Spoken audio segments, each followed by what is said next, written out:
On an annual basis, the Government Employees Pension Law of 1996 provides for the GEPF Board of Trustees to increase monthly pension for GEPF pensioners.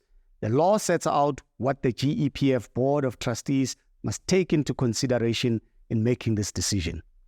However, on an annual basis, the GEPF is confronted with questions around bonuses for pensioners, tax on pension, life certification, and keeping the buying power of GEPF pensioners intact. This discussion is intended to break it down to all of you on all of the above. Some people are questioning why are their pension money taxed? Unfortunately, I think the wise say the two things are certain in life. Yeah. Death and taxes. Yes. So your pension benefits are treated as income in the eyes of SARS, and they are taxed according to SARS's marginal rates. Yeah. I mean, is there any dynamic that you want to share with us in terms of the taxation that a member has to pay on the income that they receive? So a challenge that might occur for beneficiaries and members alike is that they might have more than one source of income. So yes, I might be a GPF pensioner, but I might also be receiving income from another source. I see. Like I said, unfortunately, death and taxes are what are certain. Yeah. And the South African tax system is a progressive system which taxes you on your combined income. Yeah. So if you have more than one source of income, SARS is going to tax those combined incomes. Yeah. And as a member, you then have an option. You can notify the GPF to only take off the tax that is relevant to the GPF portion.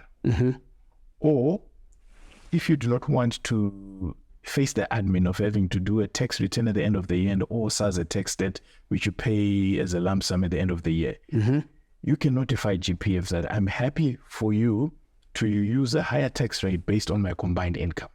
That way I will receive a lower pension on a regular basis, but I will not owe SARS at the end of the year. Yeah. So members have that flexibility and option.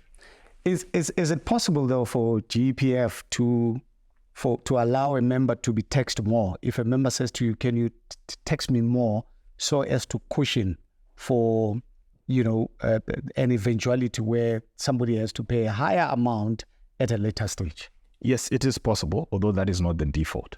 So when we pay a member's pension, they have to notify us of their total income, and then SARS issues a tax directive. And if the member has indicated that they're happy for a higher tax rate to be used, then yes, they have that optionality.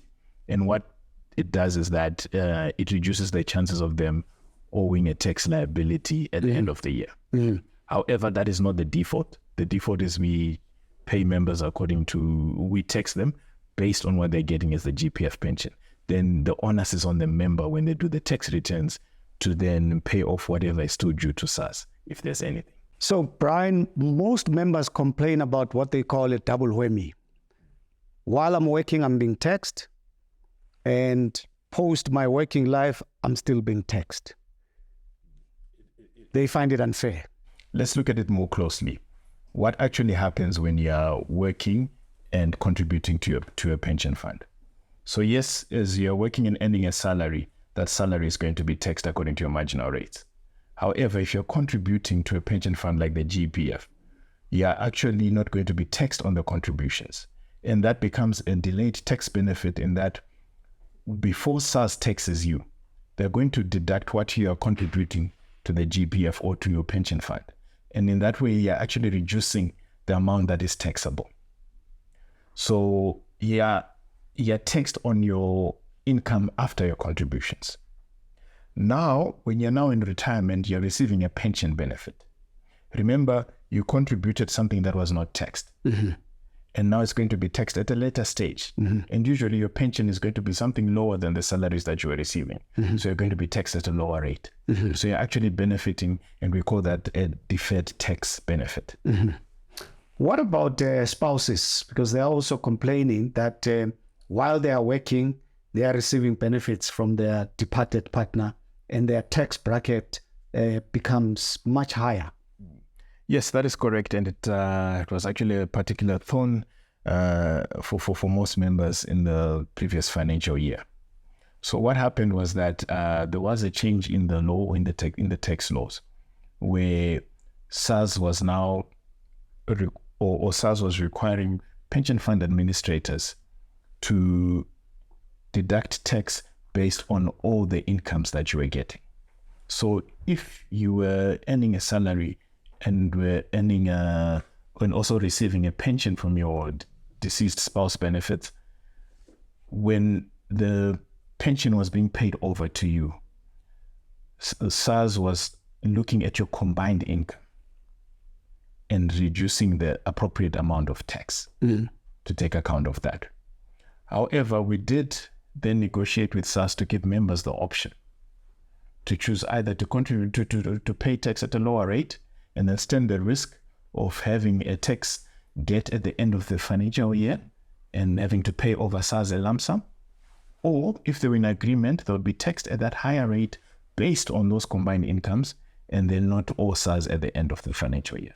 So in essence, Brian, I mean, GEPF and SARS are two different entities. They should not be lumped together. Precisely. And just to reiterate what we stated previously, that members have the option of notifying the GEPF whether they want a higher tax rate to be used to ensure that they do not owe SARS at the end of the tax year. And what I want to reiterate to our members is that your tax affairs are still your responsibility. The GEPF is only able to pay you once you've sorted your tax affairs. If there's any amounts that are owed to SARS, SARS will not issue a tax directive, and that will lead to a delay in your payments. So members have to take the responsibility and ensure that their tax affairs are in order. Thank you.